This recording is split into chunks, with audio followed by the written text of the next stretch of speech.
If you're encountering the FIFA 24 Matchmaking Error 2026, follow these simple steps to resolve the issue and get back to playing. Step 1. Check server status.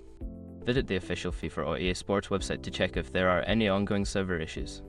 If the servers are down, you may need to wait until they are back online. Step 2. Restart your game. Close FIFA 24 completely and restart it. This can refresh your connection to the servers and may resolve temporary glitches causing the error. Step 3. Check your internet connection.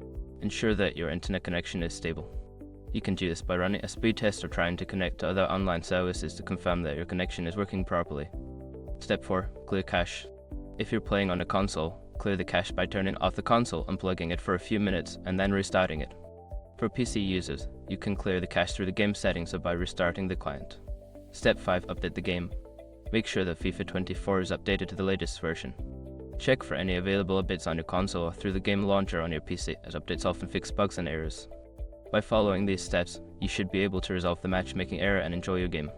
If the problem persists, consider reaching out to EA Sports support for further assistance.